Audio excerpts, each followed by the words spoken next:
Hi friends, ఈరోజు bike journey చేశాను. విజయవాడ మొత్తం రౌండ్ వేశాను, మీకు మొత్తం చూపిస్తాను.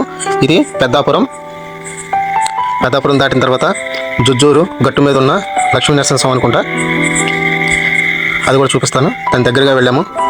ఈ గుడికి వెళ్దామని ఎన్నిసార్లు ఇటువైపు వెళ్ళినా అనుకుంటూ ఉంటామే, కానీ ఇంతవరకు వెళ్ళలేదు. ఇప్పుడు కూడా వెళ్ళకపోయాను, మీకు చూపిస్తాను. ఇది కంచెచర్ల బస్ స్టాండ్. మొత్తం జర్నీ ఈరోజు 250 కిలోమీటర్లు దాటింది, ఓన్లీ బైక్ మీదే. ఇది పరిటాల ఆంజనేయ స్వామికి ఒకసారి దండం పెట్టుకోండి. విజయవాడ మొత్తం రౌండ్ వేసాము మా ఫ్రెండ్తో కలిసి. ఏదో పని ఉందని తీసుకెళ్ళాడు, మొత్తం తిప్పాడు. ఇది ఇబ్రహీంపట్నం సర్కిల్.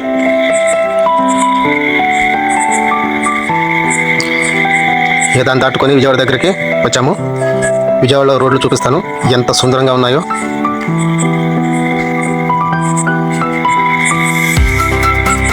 చూడండి, విజయవాడలో చూడవలసిన ప్రదేశాలు చాలా ఉన్నాయి. అందులో నేను కొన్ని మాత్రం చూడగలిగాను. ఇంకా చూడాల్సినవి చాలా ఉన్నాయి, అవి ముందు ముందు మీకు చూపిస్తాను.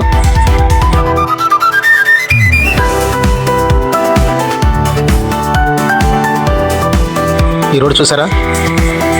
ఒక పెద్ద అనకొండ ఎలా ఉంటుందో మన పైన ఉంటే అలా ఉంది ఈ బ్రిడ్జి. ఆల్రెడీ చాలామంది చూసే ఉంటారు, నేను మీకు చూపిస్తున్నాను. చూడండి ఎంత సుందరంగా ఉందో కింద. అదే రకంగా పైన కూడా అంతే ఉంటుంది చూస్తే. ఈ సైడు దుర్గమ్మ టెంపుల్ గట్టు పక్కన అనమాట, ఇది చిన్న గట్టు.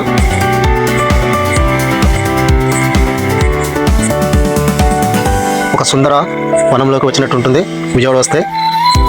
అనేక చూడదగ్గ ప్రదేశాలు విజయవాడలో ఉన్నాయి. కాకపోతే ముందు ముందు ఇది పొల్యూషన్ సిటీగా మారచ్చు. నేనైతే స్పెట్స్ పెట్టుకున్నాను, టవల్ కట్టుకున్నాను.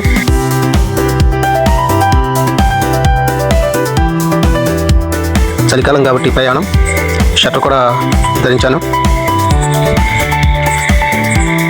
అప్పటికి 11 అయింది, ఆయన జర్నీ ముందుకు పోతుంది.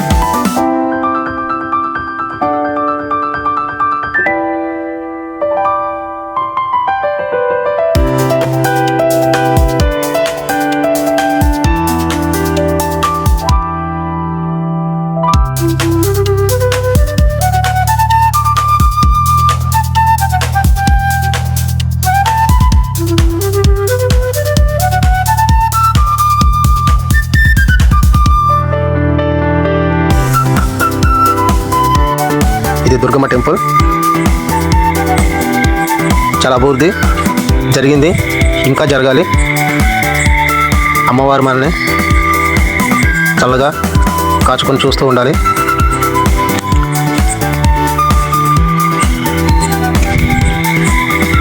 దాని పక్కనే కృష్ణా నది ఉంది, మీకు తెలుసు. చూపిస్తాను చూడండి. చాలా రోజులు దుర్గమ్మ గుడికి వెళ్ళక ఒకసారి వెళ్ళి రావాలి.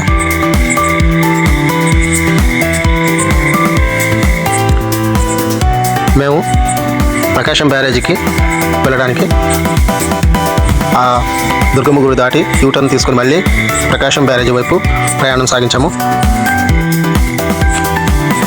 ప్రకాశం బ్యారేజీ చాలా అద్భుతంగా కట్టారు. అది ఎన్ని సంవత్సరాలైనా కూడా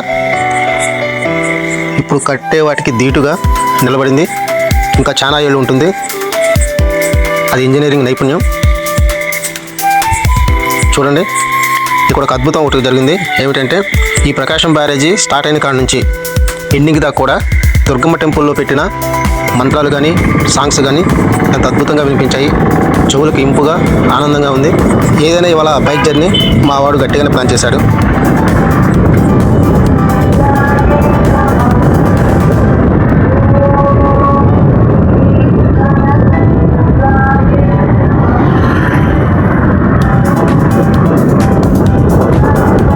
చూడండి, ఒకవైపు నీళ్ళే లేవు, మరొక వైపు నిండు కుండల నీళ్లు తొనికిసలాడుతున్నాయి.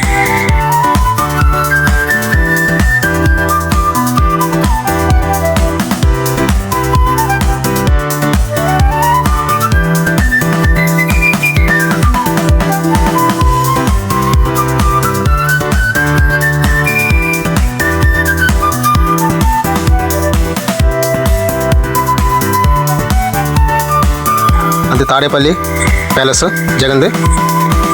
అంతకుముందు ఇటువైపు నుంచి ప్రయాణం బంద్ చేశారంట. ఇప్పుడు హ్యాపీగా వెళ్ళొచ్చు. ఈ ఏరియా కూడా చాలా అద్భుతంగా ఉంది. జగన్ గారు చాలా అద్భుతంగా కట్టినట్టున్నారు. చాలా బాగుంది. మా ఊరు దాడిన తర్వాత చూస్తున్నాడు జగన్ ఆఫీస్ అని. చూడండి ఎంత సుందరంగా ఉందో ఈ ప్లేస్ కూడా.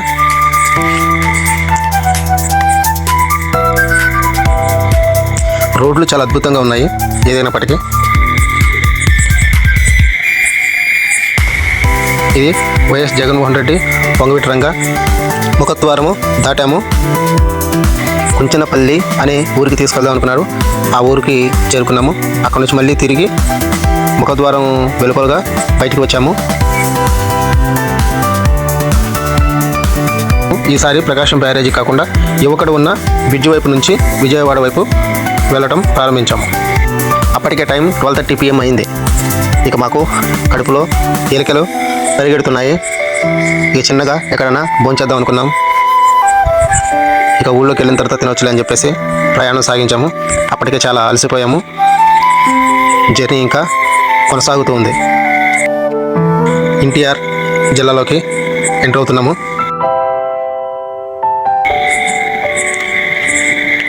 చూడండి రోడ్లు ఎంత అద్భుతంగా ఉన్నాయో. మేము రాంగ్ రూట్లో వెళ్ళాము. మళ్ళీ యూటర్న్ తీసుకోవాల్సి వచ్చింది. మా వాడు మ్యాప్ పెట్టుకుని మరీ ప్రయాణం సాగించాడు. ఎందుకంటే కొత్త ప్లేస్లు కదా, మ్యాప్ పెట్టుకుని వెళ్తే తొందరగా చేరుకోవచ్చని అనపప్పులో కాలేశాడు. యూటర్న్ తీసుకొని మళ్ళీ మేము ఏదైతే అనుకుంటున్నామో ఆటో నగర్ వైపు ప్రయాణం సాగించాము. మా వాడు ఎక్కడా తగ్గట్లేదు. జర్నీ ముందుకు సాగిస్తూ ఉన్నాడు.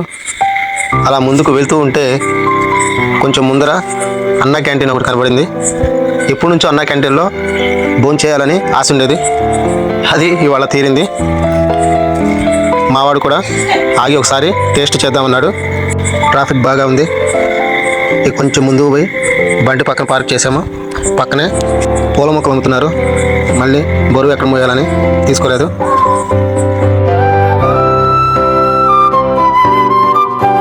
ఇక మేము అన్న క్యాంటీన్లోకి వెళ్ళి వీడియో తీద్దాం అనుకున్నాను. కానీ అక్కడ నాట్ అలౌ అన్నారు. సర్లే అని చెప్పేసి సెల్ ఆఫ్ చేసి ఇక లోపలికి భోంచేసి మళ్ళీ తిరిగి ప్రయాణం సాగించాము. అక్కడ భోజనం కేవలం 5 రూపాయలు మాత్రమే. చాలా టేస్ట్ కూడా అనిపించింది. కాకపోతే కడుపు నిండా లేదు. మినిమం 2 5 పెడితేనే మనకు కడుపు నిండుతుంది అనుకుంటా. అయినా చాలా వరకు నయమే. తర్వాత మేము జర్నీలో ట్రాఫిక్ జామ్లో ఎదుర్కొన్నాము కొద్దిసేపు. ఇక చిన్నగా ప్రయాణం సాగించి ఆటో నగర్ చేరుకున్నాము. అక్కడ ఒక పావు గంట అడ్రస్ కోసం వెతికి వెతికి వెతికి వెతికి అలసిపోయాము. ఆ ఏరియా మొత్తం కూడా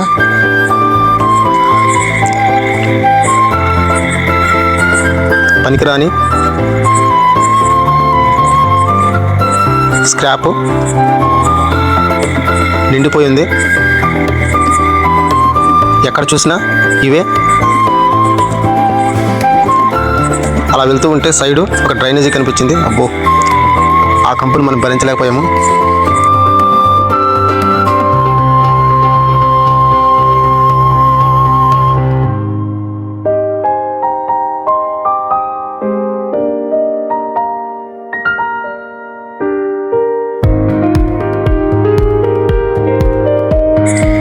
మావాడు అనుకున్న అడ్రస్కి చేరుకున్నాడు. తీరా చూస్తే అక్కడ నుంచి దుకాణం వేరే చోటుకి మార్చారంట. మళ్ళీ అక్కడ నుంచి జర్నీ స్టార్ట్ చేసాము. మళ్ళీ అడ్రస్ కోసం ఆటో నగర్ మొత్తం రౌండ్ వేసాము.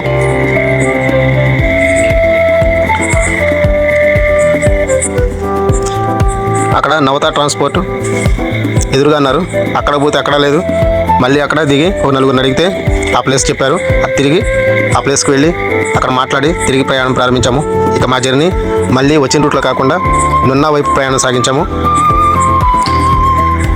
ఇటువైపు వెళ్ళిన సుందర దృశ్యాల విజయవాడ రోడ్డు మొత్తం కూడా. మా బైక్ జర్నీ 250 కిలోమీటర్లు చాలా అలవోగ్గా మా వాడు డ్రైవింగ్ చేసి ముందుకు తీసుకెళ్లాడు. ఇది నున్నా ప్రాంతం. ఇక్కడ నుంచి మాకు మైలవరం వైపు రూట్ ఉంది. విజయవాడ అంతా బైక్ జర్నీ అదొక అద్భుతమైన జ్ఞాపకంగా మిగిలిపోతుంది. కారులో అయితే కొంచెం ఇబ్బంది. బైక్ పైన చాలా అద్భుతంగా ఉంటుంది. ఎవరైనా జర్నీ చేయాలనుకుంటే ఇలా కూడా ట్రై చేయండి.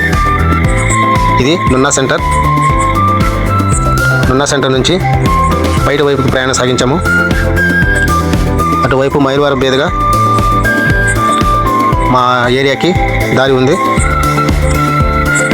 ఇట్లా పోదామని మా వాడు బైక్ని ఇటువైపు తిప్పి ప్రయాణం సాగించాడు. కొంచెం ముందు తారక రామారావు బ్రిడ్జ్ ఒకటి ఉంది. ఇది కృష్ణా నదుల అనుసంధాన కాలువ. పోలవరం ప్రాజెక్టు కుడి ప్రధాన కాలువ వెలగలేరు గ్రామంలో ఉంది. చూపిస్తున్నాను చూడండి. ఇదే ఆ కాలువ, కృష్ణా గోదావరి సంగమ కాలువ. అక్కడ నుంచి దాటుకొని పాత బ్రిడ్జి ఒకటి కనిపించింది.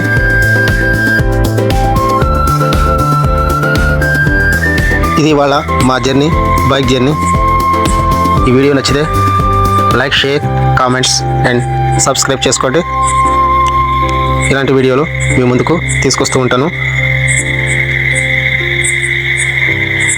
వెంకి ప్రయాణం కొనసాగుతూ ఉంటుంది. Thank you.